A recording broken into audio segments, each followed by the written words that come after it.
यदि आपके पीएफ खाते में किसी भी तरीके का करेक्शन है, इसलिए आप पैसे विड्रॉल नहीं कर सकते हैं, तो ईपीएफओ ने 2025 के बाद से अब अपने करेक्शंस के नियमों को सिंप्लीफाइड कर दिया है, आसान कर दिया है। जैसा कि हमने पिछले वीडियो में जाना था कि अब ईपीएफओ ने 3 कैटेगरी में करेक्शंस के नियमों को बांट दिया है।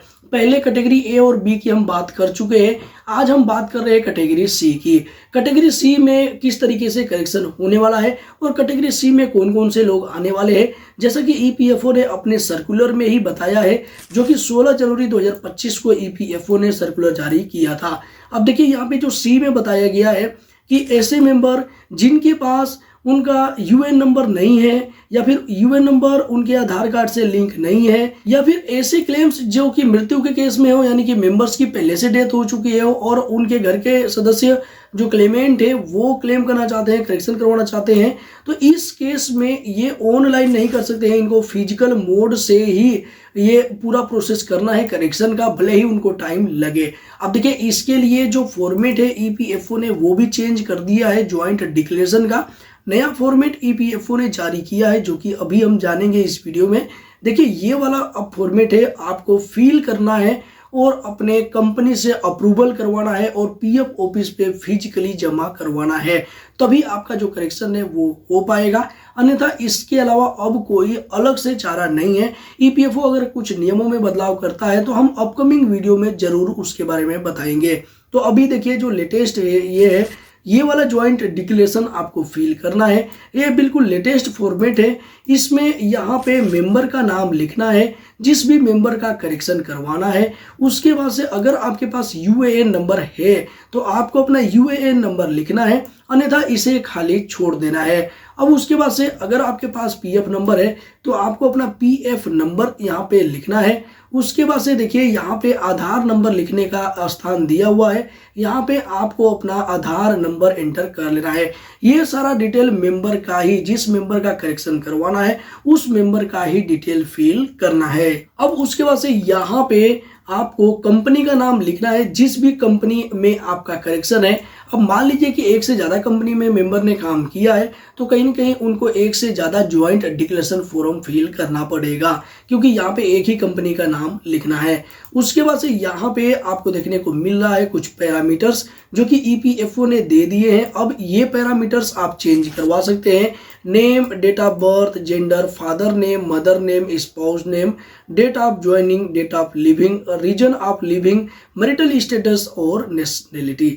अब देखिए यहाँ पे आपका जो भी अभी प्रेजेंट में है वो यहाँ पे लिखना है। अब मान लीजिए कि आपका जो इनकरेक्ट नेम है वो आपको ठीक करवाना है, लेकिन एक्चुअल में इनकरेक्ट नेम क्या है वो आपको यहाँ पे लिखना है, और उसके बाद से जो सही है, करेक्ट डिटेल है वो यहाँ पे फिल करना है। लेकिन आपको ध्यान रखना है कि आपके आधार कार्ड में डिटेल वैसा ही होना चाहिए। अब आधार कार्ड में कुछ और है और आप कुछ और चेंज करवाना चाहते हैं तो बिल्कुल भी नहीं होने वाला है। तो यहाँ पे आपको एज पर आधार डिटेल फिल कर लेना है। डेट ऑफ बर्थ मान लीजिए आपका करेक्शन करवाना है तो जो गलत वाला डेट ऑफ बर्थ है वो यहाँ पे एंटर करना है और सही वाला यहाँ पे एंटर करना है। तो ये तो डिटेल की बात होगी, आप अपना डिटेल यहाँ पे फिल कर सकते हैं। यानी कि पहले जो ऑप्शन है इसमें आपको इनकरेक्ट डिटेल फिल करना है जो गलत है, और यहाँ पे आपको जो सही है वो फिल कर लेना है। उसके बाद से नीचे की साइड आना है। देखिए यहाँ पे मेंबर का सिग्नेचर होने वाला है, तो यहाँ पे जिन पर्सन की मृत्यु हो चुकी है, आई थिंक उनके जो क्लेमेंट है उनके सिग्नेचर आएंगे। यहाँ पे क्लियर नहीं किया गया है, केवल और केवल मेंबर लिखा हुआ है। तो यहाँ पे फिर भी आप अपने एक बार एम्प्लॉयर से कॉन्टेक्ट कर सकते हैं। अब देखिए यहाँ पे ये इस फॉर्म को एम्प्लॉयर के बिना कंप्लीट नहीं किया जा सकता है। एम्प्लॉयर का पूरा डिटेल यहाँ पे आएगा। यहाँ पे जो एम्प्लॉयर आपको साइन करके देने वाला है उसका डिटेल आएगा, उसका नाम आएगा। यानी कि यहाँ पे मेंबर का नाम आपको गलती से भी नहीं फिल करना है। ये सारा काम आपके एम्प्लॉयर के द्वारा फिल किया जाएगा। अब यहाँ पे एम्प्लॉयर जो भी फिल कर रहा है उसके फादर का नाम क्या है वो इधर लिखना पड़ेगा। उसके बाद से यहाँ पे आपकी कंपनी के द्वारा सिग्नेचर वगैरह किया जाएगा। और ये जो फॉर्म है इसके साथ साथ जो सपोर्टिंग डॉक्यूमेंट्स है उनकी लिस्ट आप देख सकते हैं कि अगर आपको ये चेंज करवाना है डेट ऑफ लिविंग, तो इसके लिए 9 टाइप के डॉक्यूमेंट यहाँ पे मांगे गए हैं। इन डॉक्यूमेंट्स में से जो जो डॉक्यूमेंट्स आपके पास अवेलेबल है साथ में अटैच करके जमा कर सकते हैं। इसके बाद से आप देख सकते हैं 10 नंबर पे बताया गया है रीजन ऑफ लिविंग, ये बिल्कुल लेटेस्ट सीट है। इस सीट से जो भी डॉक्यूमेंट्स आपके पास अवेलेबल है वो डॉक्यूमेंट्स आपको जमा कराने हैं। अब मान के चलिए कि आप सी कैटेगरी में आ रहे हैं और आपको डेट ऑफ ज्वाइनिंग चेंज कराना है, तो इसके लिए 5 टाइप के डॉक्यूमेंट्स ईपीएफओ के द्वारा मांगे जा रहे हैं। ये डॉक्यूमेंट सबमिट कराना है। अब इसके अलावा आप देख सकते हैं, अगर आप मैरिटल स्टेटस चेंज करवाना चाहते हैं तो इसके लिए भी यहाँ पे डॉक्यूमेंट्स दिए गए हैं। इन डॉक्यूमेंट्स में से जो जो डॉक्यूमेंट्स आपके पास है अवेलेबल है वो दे सकते हैं। अब यहाँ पे 5 नंबर, 6 नंबर और 7 नंबर जो कि father name, mother name and spouse name है, इसके लिए जो डॉक्यूमेंट है 16 टाइप के सजेस्ट किए गए हैं। इनमें से कम 3 डॉक्यूमेंट आपको जमा करा देने हैं। अब देखिए यहाँ पे आप देख सकते हैं, इसके बाद से जो 14 डॉक्यूमेंट मांगा जा रहा है वो यहाँ पे डेट ऑफ बर्थ में मांगा जा रहा है। अब देखिए यहाँ पे 14 डॉक्यूमेंट का मतलब ऐसा नहीं कि 14 का 14 पूरा देना है। इनमें से कम 3 आपके पास डॉक्यूमेंट होने चाहिए, वो जो जमा करा सकते हैं। अब देखिए यहाँ पे इसके बाद से अब हम जान लेते हैं, नेशनलिटी के लिए भी कुछ डॉक्यूमेंट मांगे जा रहे हैं जो कि यहाँ पे आप देख सकते हैं। अब इसके अलावा आप देख सकते हैं जो पहला और दूसरा जो है करेक्शन नेम और जेंडर का, इसके लिए ये जो डॉक्यूमेंट्स है वो मांगे जा रहे हैं 18 टाइप के। इनमें से जो भी 3 डॉक्यूमेंट है वो आप जमा करा सकते हैं और अपना करेक्शन करवा सकते हैं।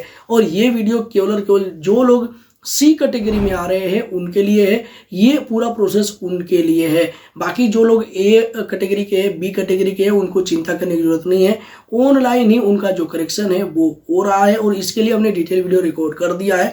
चैनल पे विजिट करके देख सकते हैं या फिर कमेंट बॉक्स में कमेंट करके भी पूछ सकते हैं। तो आई होप कि अब आपको कंफर्म हो गया है कि ईपीएफओ के द्वारा जो नया अपडेट किया गया है 2025 में वो क्या किया गया है और 2025 के बाद से अब आपको करेक्शन किस तरीके से करवाना है और किन किन लोगों को ये नए टाइप का ज्वाइंट डिक्लेरेशन फॉर्म है वो फिल करवाना है और किस तरीके से आप इसे फिल कर सकते हैं। इस वीडियो को आप अपने दोस्त मित्रों के साथ फ्री आपको किसी प्लेटफॉर्म पर शेयर कर सकते हैं जिससे कि उनकी भी सहायता हो सकती है। इसी साथ मिलते हैं किसी नेक्स्ट इन्फॉर्मेटिव वीडियो में, तब तक के लिए जय हिंद, जय भारत, वंदे मातरम।